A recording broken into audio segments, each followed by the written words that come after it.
Welcome to the Just Food Conference at Teachers College. My name is Pam Cook, and I'm the Executive Director of the Laurie M. Tisch Center for Food, Education, and Policy here at TC, and we are delighted to be hosting the Just Food Conference and have a really long history with Just Food. I want to see by a show of hands, how many of you were here yesterday? And how many of you is today your first day and your only day here? Yay! Okay, well, welcome to everyone. I want to say what I was so moved by yesterday was talking to people and having so many different people say to me how the Just Food conferences that they have attended in the past have really changed their careers as well as their personal lives. And I really hope that that can happen for a lot of you today as well. What we're really asking at this conference is some big questions and exploring some really big ideas. First, how do we grow our food? Do we grow it conventionally or organically? Where do we grow? What role will our urban agriculture play in our future?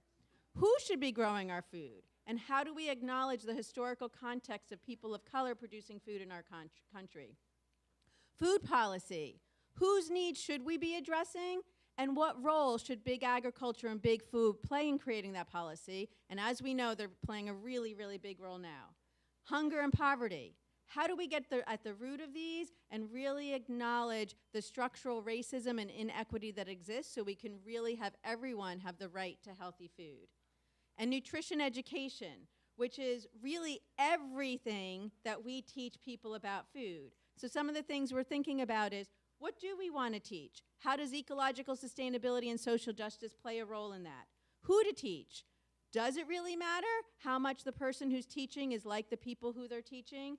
How to teach it? What role gardening and cooking play when we're teaching people about food, and to what outcomes? Joan Gussow, who's a professor emeritus here and a founding board member of Just Food, was at the conference yesterday, and she's not here today, but I want to read to you a quote that she wrote in 1980, so 37 years ago, that I think really gets at what we're doing today. So here's the quote from Joan. "Ready or not, nutrition educators may simply have to take on food supply issues, since no one else is doing so. By telling the whole truth, teaching people about who eats and who does not, and why, and about what ought not to be eaten, as well as what ought to, will make nutrition a politically charged subject. A subject more than mathematics, reading, or even history or social studies will collide early on with powerful economic interests." And that's exactly what's been happening over the past decades. To teach the right things, simply to ask the right questions, is likely to prove unsettling to the single largest industry in the United States, and that's the food industry. However, not to do so, not to ask these right questions, is to continue to settle for ineffectiveness. At this conference, I think we are all about doing what Joan called us to do 37 years ago. We do want to ask the right questions about who's producing our food, how do we address food policy, hunger and poverty, and what we teach people about food. Have a great conference, and I'm now going to pass it on to Robin Berger, the active executive director of Just Food.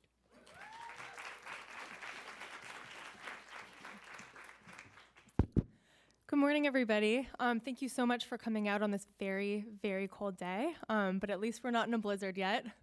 I'm excited to see that a lot of you were here yesterday, and for those of you who are just joining us today, welcome. We're really pleased to have you with us. This year's theme, as you all probably know, is a call to collaboration, which I think could be a very appropriate theme for any Just Food conference, given how much collaboration goes into planning this event, the activity at the event, and all of this work that we're doing year-round. But this year we felt that this year was a particularly urgent time to make this call and to really intentionally theme this event around collaboration because of the really urgent need that I think we're all feeling to work together, both within the food sector and outside of it, to protect the rights of the diverse communities where we work and live, as well as our food system. This conference always generates tremendous energy, and one of the greatest privileges of working with Just Food is being able to be a part of putting it on and creating this space for all of you to share the work that you do, to spend time stepping outside of that work, to learn from each other, and to celebrate everything that we're able to accomplish year-round in this movement. And I feel like everyone in this building took the theme of collaboration to heart yesterday in a really deeper way than I think we have in years before. Whether you were here on stage, whether you were in the audience, whether you were working or volunteering. So thank you to all of you for helping us kick off these 2 days with so much intention and spirit. I also, in the spirit of thanks, I want to thank all of the collaborators who've made this year's conference possible. First off, Teachers College and the amazing facilities team, media services, events, security, and also Pam Cook and Claire Uno for all of the work that goes into making this day smooth and easy for everybody. I want to thank our conference partners, the Tisch Food Center and Farm School NYC, for all of the thought and intention that went into developing this year's structure and programming.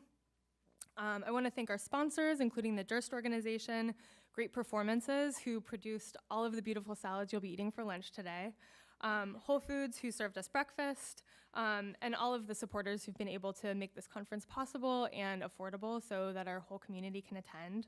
And I also want to acknowledge the Levitt Foundation, who sponsored a youth track for the conference. We had 100 youth both in the audience and leading workshops yesterday, and we had 6 of probably some of the most energizing, awesome programming that we've had in the history of this conference, completely led by young people, which was fantastic. I also want to take a minute to acknowledge the Just Food staff who've been working tirelessly around the clock to put this on. Kiana Mickey, Emily Mayucci, Allison Conforti, Asefash Makonnen, and Lori Clevenger, who was actually last year's keynote with Rise and Root Farm and has taken some time during her farming off-season to help rejoin the team at Just Food and put this together. She deserves a huge round of applause.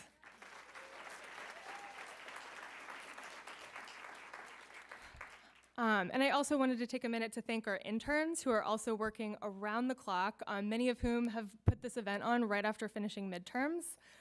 Taylor Dang, Britta Gigliotti, Crystal Yu, Elena Tinshirt, Mackenzie Martin, and also the 100+ volunteers who worked yesterday and today to make this all happen. So give them a round of applause. Good morning, everyone. So if you, the screen sheet here tells you about the action planning sessions that we're having today. There are 6 of them. They're in the afternoon workshop session. And this is new for us. We really wanted to have these as a way to capture the energy and the intention that's coming out of this conference and help people to become more intentional and powerful advocates by collaborating together. The 6 that are scheduled are to kind of capture different buckets of topics and things that have been going on throughout the conference. One of them is to address how to connect small farms and communities across the economic disparities in our food chain. Another is for self-care for movement builders and for organizations in this work.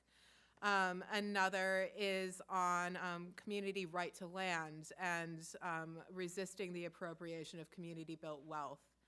Another is on building POC leadership. Who is leading our movements? Are they reflective of our communities? And another is on climate and environmental justice. We'll also have Serge here today to help people understand how to be allies in this movement for racial justice and liberation. So think about which of those sessions you might attend. And like many people have mentioned, a lot of the folks who come to this conference might be in the audience today. But you'll see a lot of the workshop presenters, a lot of the people on stage were in the audience 1 or 2 years ago, and they got really inspired to start doing this work, start organizing, and start projects. So we want to get more of that happening and show up for these action planning sessions. Thank you.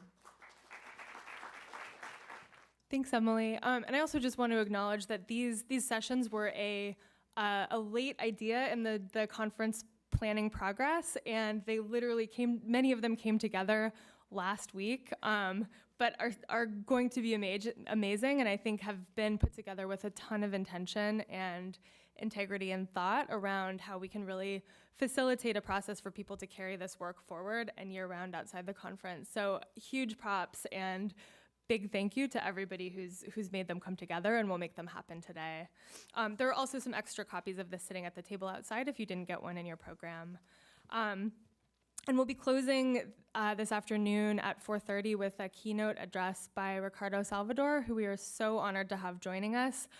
So I hope you can all stay for that, enjoy the whole day, attend the action planning sessions or one of the other breakout workshops that'll be happening during the afternoon, and bring all of the intention and energy and ideas that you want to share throughout the day. We're here to have your voices heard, whether you're on stage or in the audience. So thank you for being here.